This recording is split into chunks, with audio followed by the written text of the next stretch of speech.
Okay, today I'm going to explain how the sun works, and we come back to my radiation picture here of how all radiation travels. And as you can see, I've highlighted a little piece there because that would be one finger of energy that shoots out. So now I'm going to put some proof to this is my theory by showing a cloud chamber working by the company Cloudy Labs. So this is what I've written here, shown in the physical. So as you can see, radiation shoots out like fingers, and they're all a pulse, which is why they all disappear once they've shot out. The energy in it radiates perpendicular to the original finger flow, and that's why the gas, then you see it expand. That's because it suddenly gets pushed out perpendicular to the original flow. And then the energy dissipates into the surrounding areas, and the inflated matter goes back to crushed matter. So there you go. That's my drawing. Nobody else has explained this. People just say, oh look, it's shooting off radiation, because it's doing it in a Fibonacci ball shape, which again shoots out 137.5 degrees and then repeats and repeats and repeats in the fashion that you can see on screen now. So now that I've given you a bit of background information to think about, now I'm going to explain how the sun really works, and atoms and planets. Yeah, so this should be pretty interesting. So I'm going to use God's equation for life, and we're going to have matter, energy and light. Energy is electricity and light is electromagnetism. Now somebody asked me the other day, Lee, you've said energy is heat and flames and this and that, and you've called it a lot of different things. Yeah, because energy isn't one thing. It's I don't even know what it is actually. Energy, when it meets matter, gives you electromagnetism and electricity. So I'm going to have to use, for this example, electricity and electromagnetism, but I also believe it is an electric universe and everything runs on electricity, but it's not really electricity. That's kind of what I'm trying to get across here.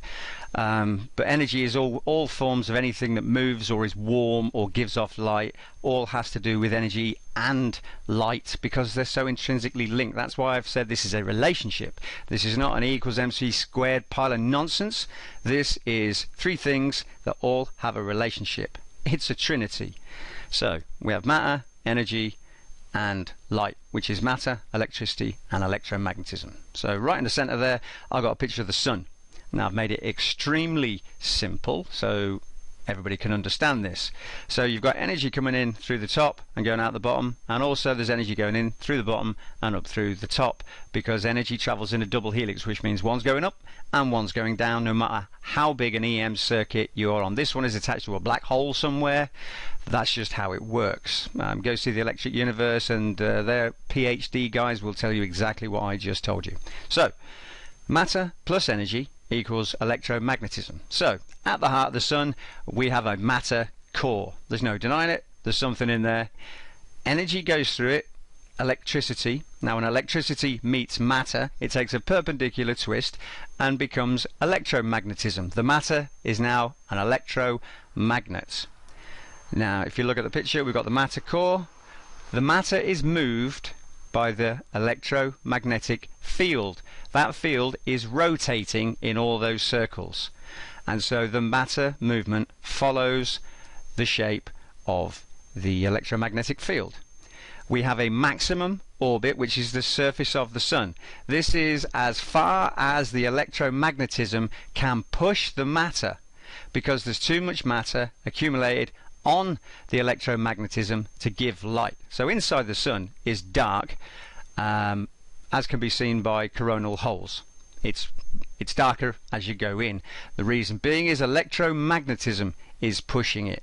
So once it gets to its Fibonacci ball size, which is its surface, we saw it a minute ago with the Cloud Lab, it's giving off a ball shape. Some bits are longer than others. We can see this on the sun with protrusions and spicules and everything else. So electromagnetism pushes the matter to the boundary. I have said this always. Energy goes to the boundary and it takes the matter with it, same as a soap bubble. The matter is liquid and it is on the outside. So however dense the core is in the sun, I don't know, but the outside is a liquid. This has been proved correct by Dr. Pierre Robitaille, who works and does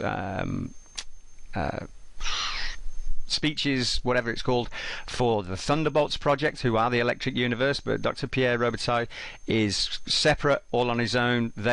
He is just an electric universe component too.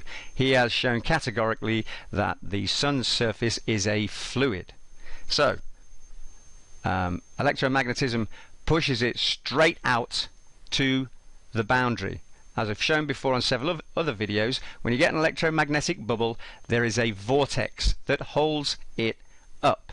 These are connecting structures, so it forms archways along the electromagnetic field. That is what's holding it out. These can be seen by filaments on the sun. They are vortexes holding up the electromagnetic field.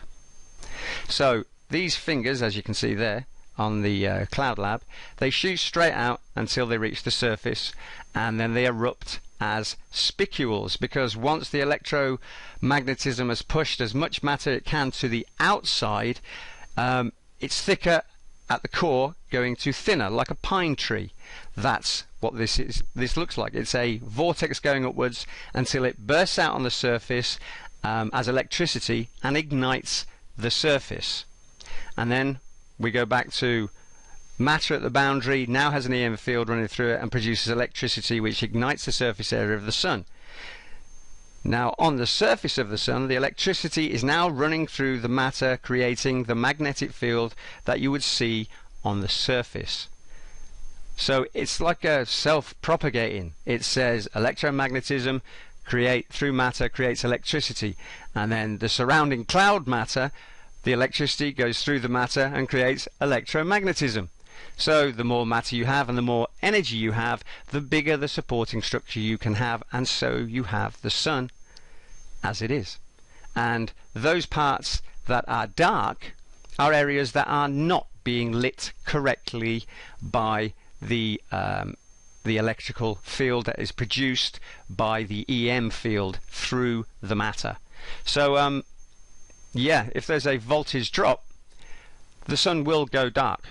The sun will go red, because there will be not enough energy to ignite the surface, because the electromagnetism will have shrunk back inside the sun, and it's the energy that is on the outside isn't enough to create the arcs to light the surface, which is what the coronal holes are. And when you see a sunspot, that is one of these fingers that has pushed straight out, and the inside matter is not being burnt as much as the outside matter, because the further you go in, the colder it gets.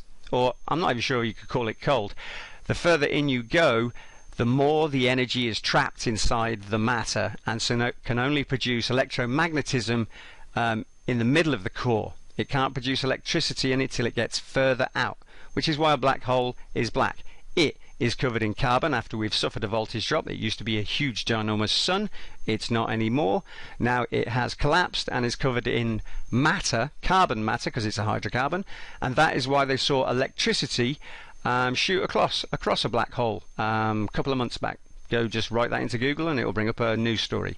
That was because electromagnetism through matter produces a arcing that lights the sun.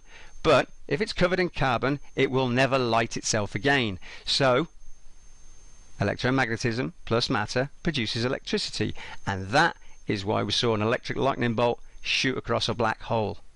So this equation, which shows that Einstein's equation is nonsense because he has energy on both sides of the equation, which is illegal, you can't do that, is also proven to show how every planet, atom and sun works, and black hole. It's all to do with electromagnetism through matter causes electricity, and electricity through matter causes electromagnetism. And it's darker and less energy in the middle of the sun, so you would expect it to be colder, and it's lit on the outside, and the electromagnetic fields propagate with electric fields on the outside to make it extremely hot, which is why the sun is so hot on the outside. And that's about it, really. So that's up there for you to read, but yeah, I've just explained how the sun works. Now, all these things that I've shown on the sun are multiplying by 1 billion times. They're all happening extremely fast, just like the cloud matter thing there. I can't remember what it's called because it's behind this piece of paper, so who cares? I don't care. Everything I've just explained is perfectly correct and was given to me by God in this equation just a couple of weeks ago, out of nowhere, when I was trying to think of one, and then boom, here it is. So yeah, matter, energy and electromagnetism are all separate. Matter and energy do not exchange places. That's absolute garbage and has totally messed up science for the past however many years it's been in stupidity. So it's just a fool's equation because you've got energy on both sides. So yeah, energy pushes out to the boundary. Electromagnetism through matter causes electricity. It takes a perpendicular twist and lights the surface of the sun. And then the electricity running through the matter creates the surface electromagnetism. And it also because it's matter on the outside as a cloud, and there's electricity and electromagnetism that's running through every atom, so it's all being lit by arc lightning, which is why the sun's outer corona is hotter than its surface. Thank you very much. My name is Lee and I'm a Christian.